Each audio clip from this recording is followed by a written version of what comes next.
Social മീഡിയയിലെ വിഴുപ്പലക്കലിന് റെഫറിയെ ക്ഷണിച്ചിരിക്കുകയാണ് അഹാന കൃഷ്ണയും കുടുംബവും. കാര്യം മറ്റൊന്നുമല്ല, സീരിയസ് ആയിട്ടുള്ള കാര്യമാണ്. അവരുടെ അമ്മുമ്മയെ പറ്റി അവരുടെ കസിൻ കുറ്റം പറയുന്നു.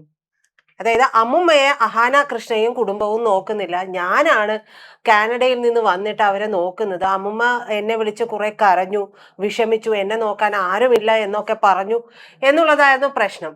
ഒടുവിൽ അഹാന പറയുന്നത്, ഇത് ഞങ്ങൾ ഒരുപാട് തവണ കേട്ടതാണ്, കേട്ട് കേട്ട് മതിയായി, അതുകൊണ്ടാണ് പ്രതികരിക്കുന്നത് എന്നുള്ള രീതിയിലാണ് പറയുന്നത്. ഇതൊക്കെ എന്തിനാണ് ഈ പബ്ലിക്കായിട്ട് കൊണ്ടുവന്ന് നിങ്ങൾ പറയുന്നത്? ഇത്തരത്തിലുള്ള കാര്യങ്ങളൊക്കെ പബ്ലിക്കായിട്ട് പറയേണ്ട ആവശ്യമുണ്ടോ? അഹാനയുടെ അമ്മമ്മയും അഹാനയുടെ അമ്മയും അഹാനയുടെ അമ്മയുടെ ചേച്ചിയും അഹാനയുടെ അമ്മയുടെ ചേച്ചിയുടെ മകളും തമ്മിലുള്ള ഒരു പ്രശ്നം, ഇതെല്ലാം പൊതുവായിരുന്നു കൊണ്ട് ജനങ്ങളായ നമ്മൾ കണ്ട് രസിച്ചു കൊണ്ടിരിക്കുകയാണ്. എന്നിട്ട് ഇതിനൊക്കെ താഴെ വന്ന് ആണോ, അങ്ങനെയാണോ, അയ്യോ കഷ്ടായി പോയില്ലോ, അങ്ങനെയൊക്കെ അഹാന ചെയ്തത് ശരിയാണോ? അഹാനയുടെ കയ്യിൽ എന്താ പണമില്ലേ? ആ പണമുള്ളതിന്റെ ഹുങ്കല്ലേ? ഇത്തരത്തിലാണ് പല കമന്റുകളും പോകുന്നത്. സംഭവം വളരെ സിമ്പിളാണ്. എല്ലാ കുടുംബത്തിലും ഉള്ളതുപോലെ ഒരു അമ്മുമ്മയുണ്ട്. അമ്മുമ്മയെ കൊണ്ട് വലിയ പ്രശ്നമാണെന്നാണ് അഹാന കൃഷ്ണ ഉൾപ്പെടെയുള്ളവർ പറയുന്നത്. പക്ഷേ അഹാന കൃഷ്ണയുടെ ഈ കസിൻ തൻവി ഘോഷിന് കാനഡയിൽ നിന്ന് ഇങ്ങോട്ടേക്ക് വരേണ്ടി വന്നത് അമ്മുമ്മ വിളിച്ചു പറഞ്ഞത് കൊണ്ടാണ് എന്നാണ് പറയുന്നത്. ഈ തൻവി ഘോഷ് എന്ന് പറയുന്ന അഹാന കൃഷ്ണയുടെ അമ്മ സിന്ധുവിന്റെ ചേച്ചിയുടെ സഹോദരിയുടെ മകളാണ്. അപ്പൊ ഇവര് വിളിച്ചിട്ട് പറയുന്നു, എന്നെ നോക്കാൻ ഇവിടെ ആരുമില്ല എന്ന്. ഏറ്റവും ഒടുവിൽ ഈ വിഷയം അങ്ങ് വഷളായി കഴിഞ്ഞപ്പോ അഹാന കൃഷ്ണ തന്നെ വന്നിട്ട് പറയുകയാണ്, എൻ്റെ അമ്മുമ്മ എന്ന് പറയുന്നത് ഭയങ്കര പ്രശ്നക്കാരിയാണ്, തലവേദന പിടിച്ച കേസാണെന്ന് പറയുന്നത്. തലവേദന പിടിച്ച കേസാണ്. അപ്പോൾ ഇതൊക്കെ പണ്ട് മുതലേ ഉണ്ട്. അഹാനയുടെ കുടുംബത്തിനൊന്നും കാര്യമായിട്ട് ഒന്നും തന്നിട്ടില്ല. അതായത് തങ്ങളും അമ്മുമ്മയും തമ്മിൽ കോണ്ടാക്ട് ഇല്ലാത്തതും അപ്പൂപ്പൻ മരിക്കുന്നതും തമ്മിൽ യാതൊരു ബന്ധവുമില്ല. 2025 ഒക്ടോബർ 31 അതായത് ഇഷാനിയുടെ ബർത്ത്ഡേക്ക് തലേന്ന് അമ്മുമ്മയുമായിട്ട് വലിയ പ്രശ്നമുണ്ടാക്കിയതിനെ തുടർന്നാണ് വീട്ടിലെ ചടങ്ങുകളിൽ നിന്ന് മാറി നിന്നത്. എന്നിട്ട് പറയുകയാണ്, അമ്മുമ്മ വളരെ പ്രോബ്ലമാറ്റിക് ആയിട്ടുള്ള ഒരു വ്യക്തിയാണ്. ചെറുപ്പം മുതൽ അവർ ഉണ്ടാക്കുന്ന പ്രശ്നങ്ങളൊക്കെ ഞങ്ങളങ്ങ് കടിച്ചമർത്തുകയാണ് ചെയ്തിട്ടുള്ളത്. കുട്ടിക്കാലത്ത് ഗൾഫിൽ നിന്ന് കൊണ്ടുവന്നിട്ടുണ്ടായിരുന്ന ചില സാധനങ്ങൾ തന്നതല്ലാതെ മുതിർന്നപ്പോൾ ഒന്നും തന്നിട്ടില്ല. കോഴ്സിൽ നോക്കണം കേട്ടോ. കുട്ടിക്കാലത്ത് ഗൾഫിൽ നിന്ന് കൊണ്ടുവന്നിട്ടുള്ള ചില സാധനങ്ങൾ തന്നതല്ലാതെ മുതിർന്നപ്പോൾ ഒന്നും തന്നിട്ടില്ല. ഞങ്ങൾ അത് പ്രതീക്ഷിക്കുന്നുമില്ല. അപ്പൂപ്പൻ വളരെ നല്ല ആളായിരുന്നു, പക്ഷേ അമ്മുമ്മ പലപ്പോഴും പ്രശ്നക്കാരിയായിരുന്നു. അപ്പൂപ്പന് വയ്യാതെ ആയതോടുകൂടി അമ്മുമ്മയുടെ സ്വഭാവം ഒന്നുകൂടെ മോശമായിരുന്നു, പിന്നെയും മോശമായി എന്നാണ് പറയുന്നത്. അപ്പൂപ്പന് ഹോം നേഴ്സിനെ ഏർപ്പെടുത്തിയിരുന്നു, പക്ഷെ ഹോം നേഴ്സുകൾ പോലും ആരും അവിടെ സ്ഥിരമായി നിൽക്കാറുണ്ടായിരുന്നില്ല. അതിനൊക്കെ കാരണം ഈ അമ്മുമ്മയായിരുന്നു എന്നാണ് പറയുന്നത്. അമ്മുമ്മയുടെ അമിതമായിട്ടുള്ള വൃത്തിപ്രാന്തും മോശം പെരുമാറ്റവും ഒക്കെ കാരണം ഹോം നേഴ്സുമാര് നിരന്തരം മാറിപ്പോയിക്കൊണ്ടിരുന്നു. അപ്പൂപ്പന്റെ ആരോഗ്യകാര്യത്തെക്കുറിച്ച് അമ്മുമ്മയുമായി സംസാരിക്കുമ്പോഴാണ് ഇവരും ഒക്കെ തമ്മിൽ പ്രശ്നങ്ങൾ ഉണ്ടായിട്ടുള്ളത്. ഒരു മനുഷ്യന്റെയും വായിൽ നിന്ന് വരാൻ പാടില്ലാത്ത അത്രയും മോശമായിട്ടുള്ള കാര്യങ്ങളാണ് അമ്മുമ്മയുടെ വായിൽ നിന്ന് വന്നത്. അങ്ങനെ അമ്മുമ്മയുടെ വായിൽ നിന്ന് വന്ന ക്രൂരമായ വാക്കുകൾ കേട്ട് മനംനൊന്താണ് അവരുമായിട്ടുള്ള ബന്ധം പൂർണ്ണമായിട്ടും അവസാനിപ്പിച്ചത്. സിന്ധു കൃഷ്ണ മാത്രമല്ല, അതായത് അഹാനയുടെ അമ്മ മാത്രമല്ല, ഈ പറയുന്ന കസിൻ ഉണ്ടല്ലോ തൻവി ഘോഷിന്റെ അമ്മയും ഇതേ കാരണങ്ങൾ കൊണ്ട് അമ്മുമ്മയുമായിട്ടുള്ള ബന്ധം ഉപേക്ഷിച്ചതാണെന്ന് കൂടി സ്വന്തം യൂട്യൂബ് ചാനലിൽ ഇട്ടിട്ടുള്ള വീഡിയോയിലൂടെ അഹാന കൃഷ്ണ പറയുന്നുണ്ട്. അപ്പോൾ കസിൻ തൻവിയെ കുഞ്ഞുനാളുള്ളപ്പോൾ മുതൽ കാണുന്നതാണ്. ഒരു കൊച്ചുകുട്ടി പിച്ചും പെയ്യും ഒക്കെ പറയുന്നത് പോലെയാണ് ഇതിനെ കണ്ടിട്ടുള്ളത് അമ്മ എന്ന് ഈ വീഡിയോയൊക്കെ കണ്ടിട്ടുള്ളത് എന്നൊക്കെ പറയുന്നുണ്ട്. പക്ഷേ ഇത് സത്യം പറഞ്ഞു കഴിഞ്ഞിട്ടുണ്ടെങ്കിൽ കേട്ടിരിക്കുമ്പോൾ ഭയങ്കര രസമായി. ഈ പൈപ്പിൻ ചോട്ടിലൊക്കെ പോയിട്ട് കുശുമ്പും കുന്നായ്മയും പറഞ്ഞിരിക്കുന്നത് പോലെ അവളുടെ ആ അമ്മ ഭയങ്കര സാധനമാണ്. അവരെ കൊണ്ട് ഒരു തരത്തിലും ജീവിക്കാൻ നിവൃത്തിയില്ല. ഇത്തരത്തിൽ പറയുകയാണ് ചെയ്യുന്നത്. ഈ വിഴുപ്പലക്കലൊക്കെ സത്യത്തിൽ എന്തിനാണ്? അത് പൊതുസമൂഹത്തിന്റെ മുമ്പിൽ വന്ന് ബോധിപ്പിക്കേണ്ട ഒരു കാര്യമുണ്ടോ?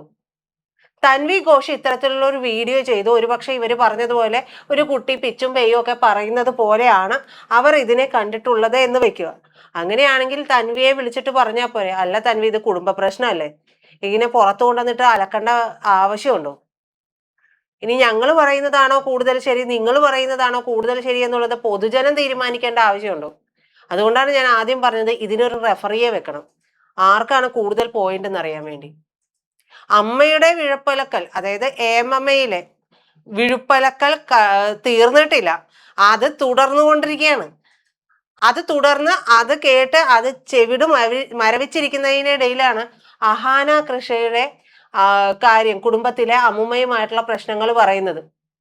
എന്നിട്ട് തൻവി പിന്നീട് അഹാന കൃഷ്ണ ഈ ഒരു വീഡിയോ ചെയ്തതിന് ശേഷം തൻവി ഘോഷ് ഒരു വീഡിയോ ചെയ്യുന്നു. എന്നിട്ട് അതിൽ പറയുകയാണ്, അല്ല ഞാൻ പറഞ്ഞത് അങ്ങനെയൊന്നും അല്ല, ഞാൻ പറഞ്ഞത് മാധ്യമങ്ങൾ കുറച്ച് വളച്ചൊടിച്ചതാണ്. ഞാൻ ഉദ്ദേശിച്ചത് അമ്മമ്മയ്ക്ക് അവിടെ ആരും ഇല്ല എന്നുള്ളൊരു ഫീല് തോന്നുന്നുണ്ട്. അപ്പോൾ ഞാനാണെങ്കിൽ വന്നത് അമ്മമ്മയ്ക്ക് വേണ്ടി മാത്രമൊന്നുമല്ല, എൻ്റെ മകനൊരു ചികിത്സയുടെ ആവശ്യമുണ്ട്. ഞങ്ങളിവിടെ കാനഡയിൽ ഡോക്ടറുടെ അപ്പോയിൻമെൻ്റ് ഒക്കെ കാത്തിരിക്കാൻ തുടങ്ങിയിട്ട് 2 മാസത്തിലേറെയായി. അപ്പോൾ ഇനിയും കൂടുതൽ അത് വെച്ച് വഷളാക്കാൻ പറ്റില്ല. അതുകൊണ്ട് കൂടിയാണ് ഞാൻ ഇങ്ങോട്ടേക്ക് വന്നത്. അല്ലാതെ അമ്മമ്മ പറയുന്നത് പോലെ, അമ്മമ്മ പണ്ടേ ഇത്തിരി പ്രശ്നക്കാരിയൊക്കെയാണ്, പക്ഷേ അമ്മമ്മയ്ക്ക് മറ്റുള്ളവരെക്കാൾ കൂടുതൽ സ്നേഹം എന്നോടാണ്. അതുകൊണ്ടാണ് അമ്മമ്മ വിളിച്ചപ്പോൾ എനിക്ക് എന്നാ ഇതും കൂടെ ചേർത്ത് അങ്ങോട്ട് വരാമെന്ന് തോന്നിയത്. ആയിക്കോട്ടെ, നിങ്ങൾ കാനഡയിൽ നിൽക്കൂ, മകന്റെ ട്രീറ്റ്മെന്റ് എടുക്കുകയോ എന്താണെന്ന് വെച്ചാൽ ചെയ്യാമല്ലോ. അത് എന്തിനാണ് ഈ പബ്ലിക് സ്പേസിൽ കൊണ്ടുവന്നിട്ട് അലക്കുന്നത്? ഇത്രയും പ്രായമുള്ള മുതിർന്ന ഒരു സ്ത്രീയാണ് നിങ്ങൾ. ആ സ്ത്രീക്ക്, മുതിർന്ന ഒരു സ്ത്രീക്ക് സാമാന്യ ബോധം എന്ന് പറയുന്ന ഒരു കാര്യമുണ്ടല്ലോ, അത് ഇല്ല എന്ന് പറയുന്നതിന്റെ ബാക്കി പത്രമായിട്ടാണ് അഹാന കൃഷ്ണയൊക്കെ സോഷ്യൽ മീഡിയ ഇൻഫ്ലുവൻസേഴ്സ് ആണ് കേട്ടോ. എല്ലാവരും അങ്ങ് സോഷ്യൽ മീഡിയ ഇൻഫ്ലുവൻസേഴ്സ് ആണ്. ആ കുടുംബത്തിലെ സർവരും സോഷ്യൽ മീഡിയ ഇൻഫ്ലുവൻസേഴ്സ് ആണ്. പക്ഷേ ഒരണയ്ക്ക് ബുദ്ധി എന്ന് പറയുന്നത് ഇല്ല. അത് ഉണ്ടായിരുന്നു എന്നുണ്ടെങ്കിൽ ഇവർ മറിച്ചൊരു വീഡിയോ ചെയ്യുകയില്ല, ഈ കുടുംബ പ്രശ്നം കുടുംബത്ത് വെച്ച് തീർക്കാൻ നോക്കിയേനെ. ഇത് അപ്പോഴും അവരൊന്ന് ആലോചിച്ച് നോക്കണം. ഇനി ബുദ്ധിയില്ല എന്നും പറയാൻ പറ്റൂല. ഇതിന്റെ പേരിൽ റീച്ച് കിട്ടി അതിന്റെ കൂടി പണം കിട്ടുവാണെങ്കിൽ അതും ആയിക്കോട്ടെ. അപ്പോഴും പണമാണ് മുഖ്യം ബിഗിലെ. ഒന്ന് ആലോചിച്ച് നോക്കണം. ഒരു കുടുംബ പ്രശ്നേ നിങ്ങളൊക്കെ ഒന്ന് ആലോചിച്ച് നോക്കും. നിങ്ങളുടെ വീട്ടിലൊക്കെ ഒരു പ്രശ്നമുണ്ട്, നിങ്ങളത് സോഷ്യൽ മീഡിയയിൽ വീഡിയോ എടുത്തിട്ടിട്ട് ആരെങ്കിലും അത് തീർക്കാൻ വരുമെന്ന് വിചാരിക്കൂ? ഇല്ല. അപ്പൊ അത് നാണക്കേടാണ്. അതൊക്കെ നാണക്കേടായിട്ട് തോന്നുന്നത് സാധാരണക്കാരായിട്ടുള്ള നമുക്കാണ്. പക്ഷെ ഇവർക്ക് അതും സോഷ്യൽ മീഡിയയിൽ ഒരു കണ്ടന്റ് ആണ്. കുടുംബ പ്രശ്നവും സോഷ്യൽ മീഡിയ കണ്ടന്റ് ആയിട്ട് മാറ്റുകയും അതിൽ നിന്നുള്ള വരുമാനം എടുക്കുകയും എന്നിട്ട് അമ്മുമ്മ മോശമാണ് എന്ന് പറയുകയും ചെയ്യുകയാണ്. ഇനി ആ സ്ത്രീ വയസ്സാണ്, അവരൊരു പ്രശ്നക്കാരിയാണെന്ന് വിചാരിക്കുക. ഈ വയസ്സാം കാലത്ത് അവരാര് നോക്കും? അവർക്ക് ഒറ്റയ്ക്ക് നിൽക്കുന്നതിനും ചെയ്യുന്നതിനും ഒക്കെ ഒരു ഒരു ഒരു ഒരു ഇതുണ്ടാവുമല്ലോ, ഒരു പരിധി ഉണ്ടാവുമല്ലോ. പക്ഷെ അവരുടെ വീഡിയോ എടുത്ത്, അവരെ കുറിച്ചുള്ള വീഡിയോ എടുത്ത് കണ്ടന്റ് ഇട്ട് അത് റീച്ചായി അതിൽ നിന്ന് പണം ഉണ്ടാക്കാനായിട്ട് ഈ സഹോദരിമാരുടെ മക്കൾക്ക് നന്നായിട്ട് അറിയാം. അവരുടെ കാര്യം വരുമ്പോൾ കുട്ടിക്കാലത്ത് ഗൾഫിൽ നിന്ന് വന്നപ്പോൾ എന്തോ തന്നതാണ്, അതിനുശേഷം മുതിർന്നിട്ടോ ഒന്നും തന്നിട്ടില്ല എന്നുള്ള കമന്റും. സത്യത്തിൽ നിങ്ങൾക്ക് കുടുംബ പ്രശ്നം തീർക്കാനായിട്ട് ബുദ്ധിമുട്ടാണ് എന്നുണ്ടെങ്കിൽ ഒരു കാര്യം ചെയ്യും, പോസ്റ്റർ എഴുതി ഒട്ടിക്കുക, കുടുംബ പ്രശ്നം തീർക്കാൻ ആളെ ആവശ്യമുണ്ട്. എന്നിട്ട് ആ ആളെ വിളിച്ചിരുത്തി അത് പരിഹരിക്കുക. ദൈവത്തെ ഓർത്ത് ഇതൊന്നും കൊണ്ട് പൊതു ഇടത്തിൽ വന്ന് മറ്റുള്ളവരുടെ ചെവിട് കളയരുത്.